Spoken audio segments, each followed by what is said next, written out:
They say money is power. Those who control money, well, they control the power. So we seek money to regain and maintain a sense of control, to take back our power. This has been the driving force for so long that hardly anyone questions it anymore, and it has become an accepted truth. A collective reality that has arisen from deliberate control of focus. Like a magician on stage performing a hat trick, everything we thought we knew melts away, and we fall for the illusion. Money was never the real objective, though. It's always been control. Money's a tool, and for many, even a flex, like a peacock spreading its feathers. But other than how onlookers view it, it really serves no other purpose than to draw attention. You don't need to regain your power. It has never left you. This gift can never be taken from you. But it can never serve you well if you believe there is nothing you can do. Oftentimes, we can get so caught up in financial survival mode, we forget to shine. We forget we can. If someone is made to believe they can do nothing about a given situation, they will in turn simply do nothing. One of the biggest crap advice, and ironically perhaps one of the most genius bits of advice I have ever heard, is fake it till you make it. The reason I think this is crap advice is because of context and presentation. The premise is act like you're doing well, and eventually you will be doing well. Repetition. It becomes second nature. Practice makes perfect. Act like you're rich, you'll be treated like you're rich. Until it comes time to prove it.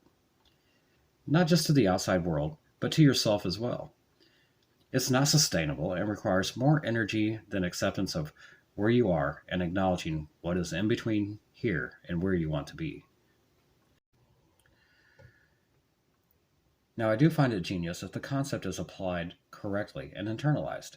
A good example of what I mean is think back to when you were younger. When I was young, I had a very vivid imagination. When playing with friends, I would become the role that I played in my mind with such awesome visualizations. In this space, the impossible was easy. When playtime was over, it was back to reality, but with a change. A funny thing happens when the real world is not quite the same as the daydreams we imagined. We attempt to bring those dreams to reality.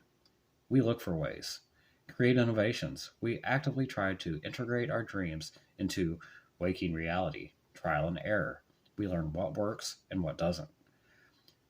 I think that if applied in this manner, then the fake it to make it aspect proves to have much more value. Your power is your choice. Your choice to use what is available to you in the moment it is available. What will you choose? Even if what is available to you now is not much, how you choose to leverage that will determine what will become available later. This is not to say that everything can be within your control, but where you allow your mind to go, that is. That's all you. And no one can take that from you if you do not allow them to. I always find it interesting that we are taught to be reactive in the same world that also tells us not to react. And I truly wish I could give everyone a one-size-fits-all solution. But the reality is none of our situations are the same, and our life situations are unique as we are. Best I can do is share my thoughts as they are shaped by my experiences and hope that maybe they will help others navigate their own.